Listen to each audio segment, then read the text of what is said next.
tenemos en línea a un profesor universitario y reconocido analista, que es Claudio Fantini. Claudio, ¿cómo estás? Daniel Mushnik te habla. ¿Qué tal? Muy buenas tardes, Daniel. Un gusto saludarte. Un gusto saludarte a vos, Claudio. Bueno, Claudio, ¿cómo estás viendo esta situación en Medio Oriente que es tan preocupante? Yo creo que todos van siendo consecuencia de errores anteriores. Ayer Ali Khamenei, el máximo líder de la República Islámica de Irán, dijo que el caos que actualmente se vive en Irak, con un cuarto del territorio en manos de una milicia ultra islamista y ultra sanguinaria que fue creada por Al Qaeda, es culpa de los Estados Unidos. Y en alguna medida tiene razón. ¿Por qué? Porque Al Qaeda tenía la puerta de Irak absolutamente cerrada, no podía entrar a Irak porque el régimen de Saddam Hussein era sunita, como Al Qaeda, pero era laico, o sea, la antítesis de Al Qaeda, que es ultra islámico, o sea, ultra religioso. El primer favor que le hizo Bush hijo a Al Qaeda fue derribarle el régimen de Saddam Hussein, y el segundo favor que lo hizo Paul Bremer, aquel virrey que habían puesto Bush, Dick Cheney y Donald Rumsfeld en Bagdad como gobernando el nombre de los Estados Unidos, fue disolver el ejército de Irak. Al disolver el ejército de Irak, crearon un agujero negro que le dejó la puerta abierta al ultraislamismo. Entonces, en la primera mitad de la década anterior, Osama Bin Laden creó Al Qaeda dentro de Irak a través de un yihadista jordano, Abu Musab al-Zarqawi. Crearon lo que se llamó Al Qaeda Mesopotamia, por el nombre de la región comprendida entre el Tigris y el Éufrates, ¿no? O sea, el corazón de Irak. Al Qaeda Mesopotamia se hizo célebre a nivel mundial, no por la lucha contra los norteamericanos y los chiitas en territorio iraquí, que por cierto fue muy feroz, protagonizaron la resistencia en Faluya, que le costó muchísimos muertos entre los marines norteamericanos, pero fundamentalmente se hicieron tristemente célebres a nivel mundial, Daniel, cuando empezaron a distribuir videos donde aparecen decapitando a norteamericanos. El primer decapitado fue en cámara, fue Berg, se llamaba, era un contratista civil de los Estados Unidos, y alguna de esas decapitaciones en cámara las hizo el propio Abu Musab al-Zarqawi, el discípulo de Osama Bin Laden que había creado Al Qaeda Mesopotamia. Perdón, Claudio, sí. tengo entendido por todo lo que leo y por todo lo que converso, dialogo con los expertos, que Al Qaeda no es una organización, digamos, bien comunicada entre sí, que hay sectores sueltos, hay organizaciones sueltas que se hacen llamar Al Qaeda, pero que no pertenecen, digamos, que no tienen un líder, sino que hay varios líderes. Es una Al Qaeda de muchos polos, de muchos reductos, ¿no? ¿Es así?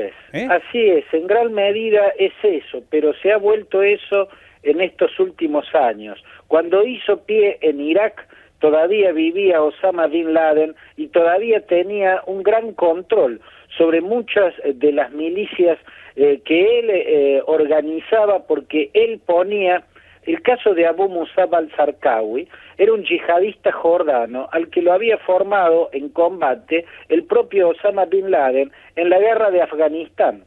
Él lo introdujo, hasta ese momento él dirigía la cuestión. Después a al-Zarqawi lo despanzurró un misil aire-tierra norteamericano y vinieron otros líderes hasta que llegó el actual, Abu Bakr al-Baghdadi, quien se terminó divorciando de Al Qaeda y a la vez mostrando la nueva realidad que es bastante frágil.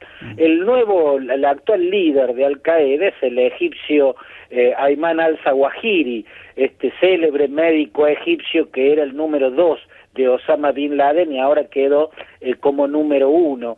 Él había dispuesto que en la guerra siria debía participar el nombre de Al-Qaeda solo el Frente Nusra y no esta organización que estaba destinada a pelear en Irak. Al-Baghdadi desobedeció esa orden, se zambulló en la guerra siria, le puso como nombre a la organización Estado Islámico Irak Levante. Levante ya hacía mención a esa región que va entre el Monte Tauro y el Sinaí, o sea, abarca toda Siria, además del Líbano, Israel y parte de Jordania, porque se zambullía en esa guerra. Y zambullirse en esa guerra, si bien le hizo perder su vínculo político con Al-Qaeda, le permitió acceder a los multimillonarios fondos que aporta Arabia Saudita a la lucha contra Bashar el-Assad. Sí, y acá Claudio, sí, perdóname, que te interrumpo por lo siguiente. A mí me sorprende que en todo esto se mueven las piezas con mucha rapidez. Sí. Hoy había una versión de que habían intervenido aviones sirios atacando a las fuerzas invasoras. Sí. Y además hay, de alguna manera, muy buena relación ahora, en estos últimos semanas y meses, entre Estados Unidos e Irán. Así es. Por esta preocupación. Porque quedaron todos en la misma trinchera, quedaron todos en la misma Sí, pero vereda. ¿qué significa? ¿Cuáles son las direcciones en las cuales se están encaminando? Bien, Daniel, la cuestión es así. Participando en la guerra siria, este brazo de Al-Qaeda que había nacido en Irak, pero desobedeció a Al-Qaeda zambulléndose en la guerra siria, lo que encontró en esa guerra fue la financiación millonaria de Arabia Saudita. Arabia Saudita vuelve a cometer el error que cometió en Afganistán.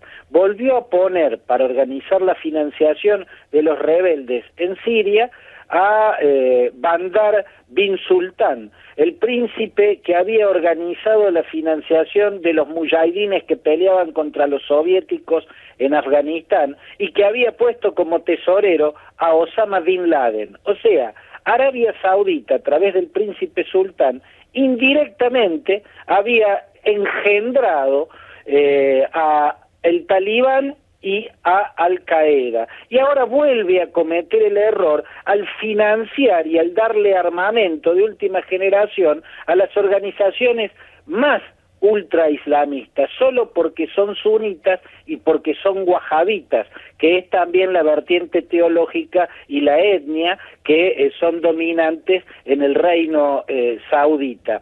Con esa riqueza acumulada en Siria y además fogueados en la guerra contra el ejército sirio, vuelven a Irak y pueden poner en marcha esa Blitzkrieg, porque fue realmente una guerra relámpago, que les permite ocupar Mosul, la capital de la provincia de Nínive, en el norte, y Tikrit, la ciudad donde nació Saddam Hussein, que es parte del triángulo sunita y capital de la provincia de Salahadin. Ahí vacían las bóvedas de los bancos y se hacen mucho más ricos aún. Con esa riqueza pueden comprar armamentos y pueden comprar mercenarios. Claro. Por eso crece su poder de fuego y ya se adueñaron de una cuarta parte del territorio. Pero... Para combatirlos, a Estados Unidos no le queda otra que ocupar la misma trinchera donde está la República Islámica de Irán, porque ambos ayudan al gobierno chiita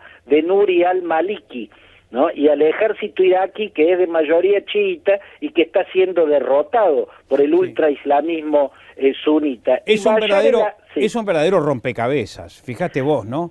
Sí. Es un verdadero rompecabezas, además una situación incomprensible. Estados Unidos había preparado, cuando se retira de Irak, a un ejército iraquí supuestamente sólido. Sí, pero estos que eran unos pocos miles, espantaron a 100.000 integrantes del ejército iraquí en la entrada fenomenal, tipo Blitzkrieg, como la recordás vos, en Irak. Es decir, es un ejército endeble, no existe el ejército iraquí. Así es, por un lado la preparación y el adiestramiento que le habían dado a los norteamericanos era mucho más frágil, o resultó ser mucho más frágil de lo que Washington creía. Por otro lado, muchos combatientes milicianos chiitas se fueron a Siria a pelear del lado del régimen de Bashar el-Assad, que es un régimen de la minoría alawita. Los alawitas son una etnia que solo existe en Siria, pero que desde hace décadas, gracias a Hafez el-Assad, el padre del actual líder sirio, son considerados una rama del chiismo. Por eso hay un eje chiita que va desde Irán,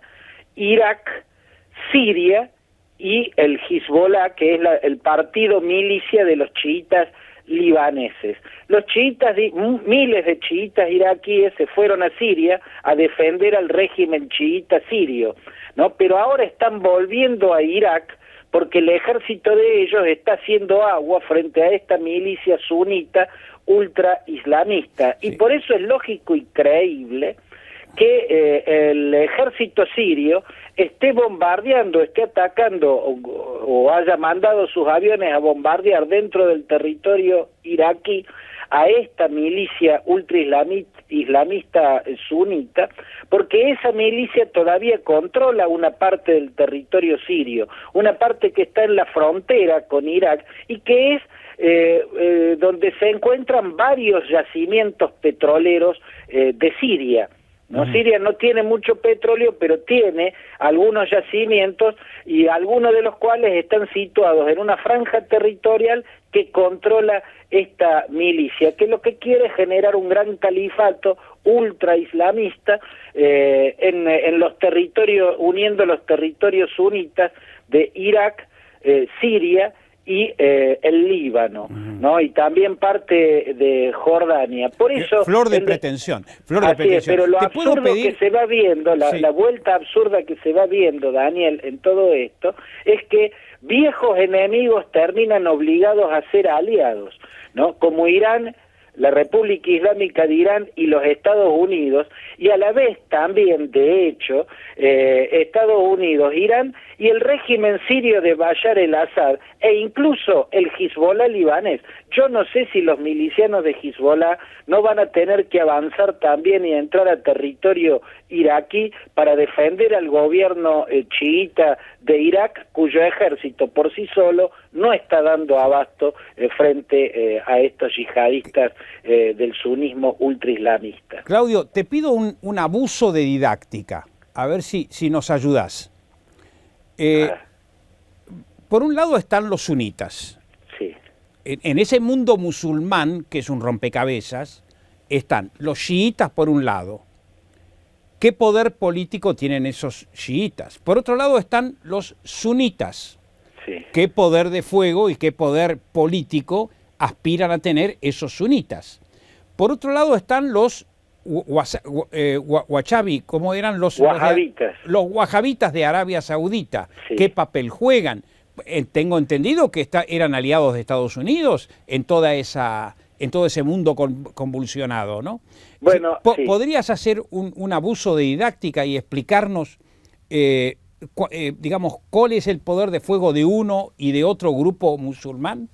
Bueno, es difícil tener en claro cuál es el poder de fuego, pero empecemos por tratar dije poder de fuego o poder político. Sí. Sunitas y chiitas son los dos grandes brazos de el cisma que vivió el mundo musulmán y dividió al mundo musulmán, así como el cisma del siglo XI dividió a los cristianos entre católicos y cristianos ortodoxos. Bueno, hubo un cisma que se produjo en la batalla de Karbala, en la cual es asesinado por sunitas, por soldados sunitas, el nieto del profeta Mahoma, que peleaba en la Chía, ¿no? La chía eran los seguidores del profeta Ali, primo y yerno de Mahoma.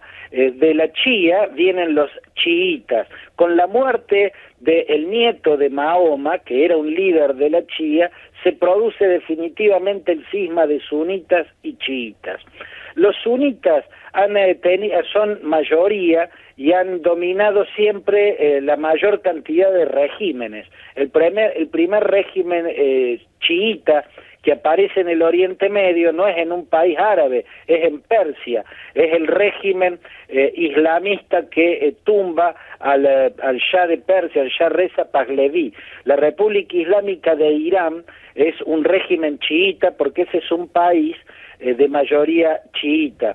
De este lado del Golfo solo hay mayoría chiita en Bahrein, aunque la dinastía que gobierna es sunita, igual que en Arabia Saudita, igual que en Dubái, igual que en Qatar. En el caso de Irak, Irak está dividida en tres grandes regiones. En el norte son mayoría los kurdos. Los kurdos no son árabes, son una raza turcomana. ¿Son los mismos kurdos del costado de Turquía? Los mismos kurdos. Son los mismos kurdos. El Kurdistán, el antiguo Kurdistán abarca el sur de Turquía, el sureste de Turquía, el norte de Irak, el noroeste de Irán y el noreste de Siria. Toda esa región que quedó dividida era el antiguo Kurdistán. Los kurdos, repito, no son árabes, árabes es una raza, son de raza turcomana, pero son musulmanes y son musulmanes sunitas. En el centro de Irak son árabes sunitas, ¿no? A ese grupo pertenecía la dictadura de Saddam Hussein. Y en el sur de Irak son mayoría los chiitas, son árabes chiitas. Los árabes chiitas son el mayor grupo humano, tienen más población que los sunitas y que los kurdos por separado. Tanto sunitas como kurdos habían sido víctimas el régimen, tanto chiitas como kurdos habían sido víctimas de la dictadura sunita de Saddam Hussein. En la vecina Siria, la mayoría de la población es sunita, son árabes sunitas, pero gobierna una minoría que es del 12% de la población, que son los alawitas. Los alawitas son una etnia muy particular que tienen interpretaciones muy propias del Islam, incluso algunas liturgias en las que se parecen al cristianismo y algunas creencias que tomaron del hinduismo, como por ejemplo creer en la transmigración de las almas, pero se consideran seguidores del profeta Ali y por ende han podido ser considerados como una rama del chiismo. Esta minoría chiita, los alawitas, es la que gobierna desde que en 1970 dio el golpe de Estado que llevó al poder a Hafez el-Assad y que se mantiene hoy con su hijo, Bashar el-Assad. Después hay otras minorías, hay árabes cristianos, igual que en Irak, que son los caldeos, los asirios y los siríacos. Y hay otros cristianos no árabes, como por ejemplo los armenios, que son los sobrevivientes del genocidio armenio que lograron atravesar con vida el desierto de Alepo allá por 1915. Y luego está el Líbano, donde hay una mayoría sunita, pero también una importante mitad de la población que es chiita. Los sunitas se dividen en drusos, hay varias etnias. Los chiitas son una etnia, una comunidad más compacta. Sunitas y drusos no son los mismos, pero no me voy a volver muy laberíntico si explico la diferencia, ¿no? Por eso los chiitas son el grupo mayoritario y tienen su propio líder, Hassan Nasrallah, y tienen su propio partido ejército, que es el Hezbollah, el partido de Dios. Sí. El chiismo iraní ha promovido desde Irán las rebeliones chiitas en el resto del Oriente Medio, sí, y ha logrado establecer este eje con el gobierno chiita de Irak y con el gobierno alawita chiita de Bashar el-Assad en Siria y con el Hezbollah libanés. Te hago una pregunta histórica. Cuando Lawrence de Arabia en la Primera Guerra Mundial logra juntar las distintas etnias, distintos grupos, distintas tribus para hacer la rebelión árabe contra el Imperio Turco, él, digamos, en esa unión no distinguía no distinguía sectores ni distinguía absolutamente nada. Simplemente el rey Hussein, creo que llamaba así, Hussein de Arabia, le dio el apoyo y fue Hussein el que participó incluso en la división regional en lo que es ahora Irak, Irán, el Líbano, etcétera. Sí, había varios reyes, no había un solo rey árabe, había varios monarcas o jeques árabes, y los ingleses fueron negociando igual que los franceses, pero sobre todo los ingleses, con los distintos jeques, con la familia Al-Sabah en Kuwait, con los Saud en Arabia Saudita, con el jeque Faisal de el sunismo iraquí. Es cierto que ni Lawrence ni el gobierno inglés en aquel momento, mucho menos Lawrence, que estaba en el combate, él armaba y trabajaba fundamentalmente con los beduinos.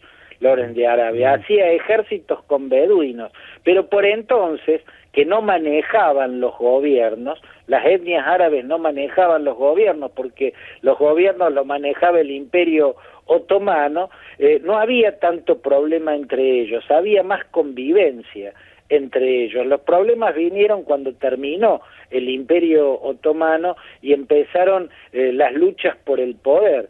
Cuando Francia se retira del Líbano y de Siria, deja una estructura de poder, sobre todo en el Líbano, deja una estructura del poder buena o mala, pero que intenta distribuir entre las etnias, ¿no? Buscando que ninguna de las minorías quede demasiado expuesta. Por eso, en el caso del Líbano, ponía siempre el cargo de presidente en manos de los maronitas, que son árabes cristianos, y el cargo de primer ministro tenía que ocuparlo un sunita, y tantas bancas en el parlamento correspondían a los chiitas y tantas otras a los drusos.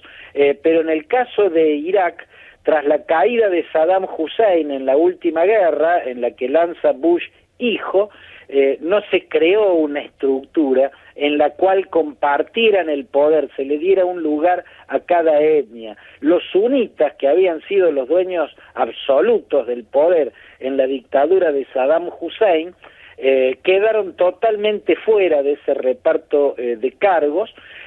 A la vez les abolieron el ejército, donde la mayoría de la jerarquía era sunita también, y bueno, se fueron a su casa con las armas y se dedicaron a la resistencia, porque nunca estuvieron muy dispuestos a aceptar un gobierno de los chiitas, que pasaron de víctimas a victimarios. Sí. Te hago una pregunta que requiere una respuesta muy cortita, porque se nos va el tiempo, Claudio. Sí. ¿Te imaginas a Estados Unidos utilizando drones y combatiendo a los fundamentalistas en un corto plazo, muy corto? Utilizando drones, sí. Utilizando drones, sí, no soldados. Y en un segundo paso pueden llegar a participar a aviones. Todo depende de cuán duro sea ponerle coto al avance de esta milicia ultraislamista. Estados Unidos sabe que su aliado en Irak es el gobierno chiita de Nuri al-Maliki, y esto lo convierte en aliado indirecto de Irán y también en aliado indirecto de Bashar el-Assad. Aún así, sabe que debe impedir por todos los medios, debe ayudar a estos aliados y debe terminar con esta organización que, repito, fue creada por Al-Qaeda en los tiempos de Osama Bin Laden. Y para eso el primer paso va a ser los drones.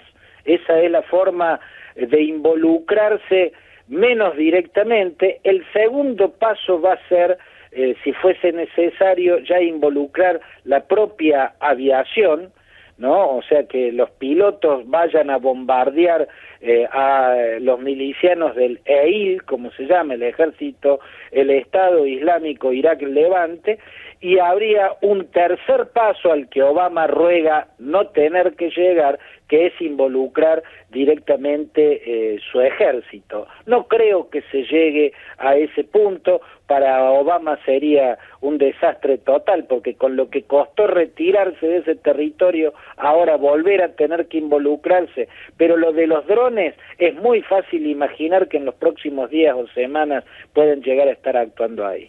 Claudio, muchísimas gracias. Pese a la distancia entre Córdoba y Buenos Aires, te mando un abrazo y mi agradecimiento por tu presencia y tu esclarecimiento. Bueno, un abrazo para vos, Daniel, muchas gracias por invitarme, para mí es un gusto estar en tu programa. Un gran afecto, Claudio. Igualmente.